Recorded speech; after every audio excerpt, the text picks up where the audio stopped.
Welcome to Leader as Coach. How to coach. Coaching is a great skill. It's a great skill as a leader, as someone in a position of authority and developing teams. So let's talk about coaching. What is coaching? You may have heard or read, or you may have even been coached yourself. But let's look at the fundamentals of coaching. What is coaching? Coaching is essentially about a conversation. It's about self-discovery. It's about asking the right questions, and there's always a great question to help someone have that aha moment. It's also around change and transformation. Someone wants to achieve something, someone wants to do some change, someone wants to grow, develop. It might be in their job role, in the management, move into leadership, personal, whatever it may be, but they're looking to do some change and it will require them to transform. Coaching is new possibilities, and to try and get those new possibilities out of someone's head. What is coaching and what it is not? Well, it's not therapy, it's not counseling, it's not training, it's not consulting, it's not mentoring either. And as you can read there, coaching is different because coaching, unlike therapy, coaching is not about exploring the in-depth, the past and dysfunction and feelings and so forth. And unlike counseling, coaching is about continuous development and learning capabilities. And different to training too. Someone might do some training around some leadership experience or whatever it might be, but coaching is helping them understand what it is that they're learning and how they will apply that, or coaching them through as to how they will action plan that and apply that. So you can see it is different. And mentoring, often a lot of people say just like mentoring, but no, mentoring is actually passing on information and wisdom and knowledge and so forth, whereas coaching is around development of the individual, their values, their visions and their standards. So coaching is different, and it certainly has its own place in amongst people's development. The coaching cycle. To start off with, you need to build rapport. And then once you have rapport, you then have the opportunity to ask great questions to get the goals. And once you've got the goals, and there's certain coaching models that I'll talk about later that will help you establish those goals, you move into an action plan review and feedback process. So it is a continual loop, continually building rapport, identifying goals and actions and reviewing what it is that they achieved, and then asking to get feedback. And then once again, you're back to, okay, what's the goals for this week, this month, and so forth. So there is a cycle to it. Building rapport is such a critical component, and we've touched on rapport building in communication videos that I've hoped you've had a chance to view and listen to and engage in. But here's some fundamentals. You must get across the reality that whatever you are coaching someone on is confidential. Okay, that is a high element of building the trust.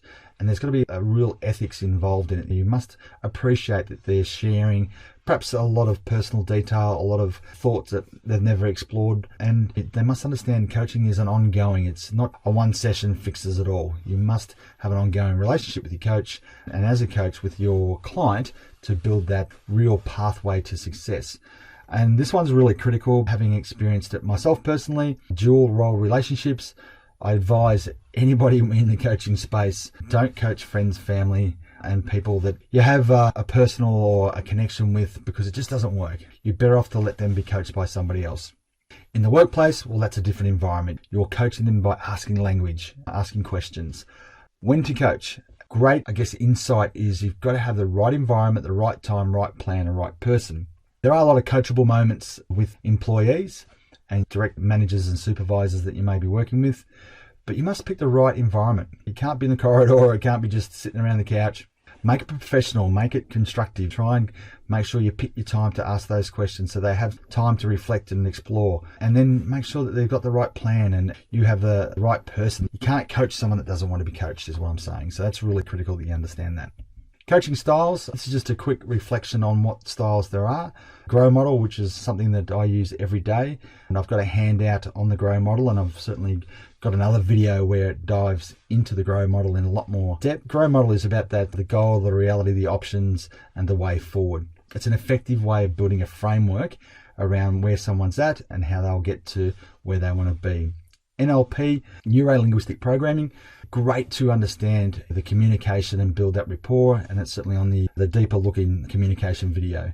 Solution focused coaching, I always have that, trying to help people find a solution, develop their goals, develop their plans, get them to really resolve what's holding them back, the problems or the risks that they may be assessing. Reality coaching, but it's just understanding their current reality and the choices they have, and it's really I guess it's you're always asking a client, where are you right now and what options do you have?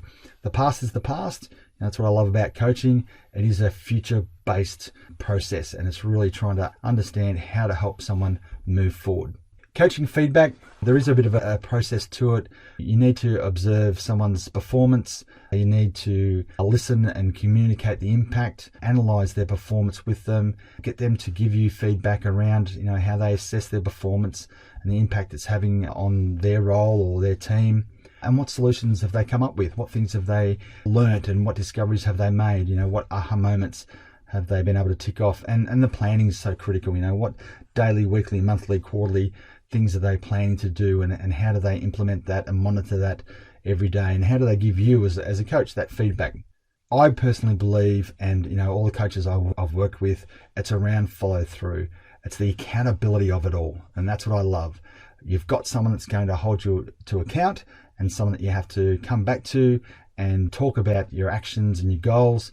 And that is accountability. And that's where I love the power of coaching, because with great questions, you're continually helping someone grow, change, develop, and transform.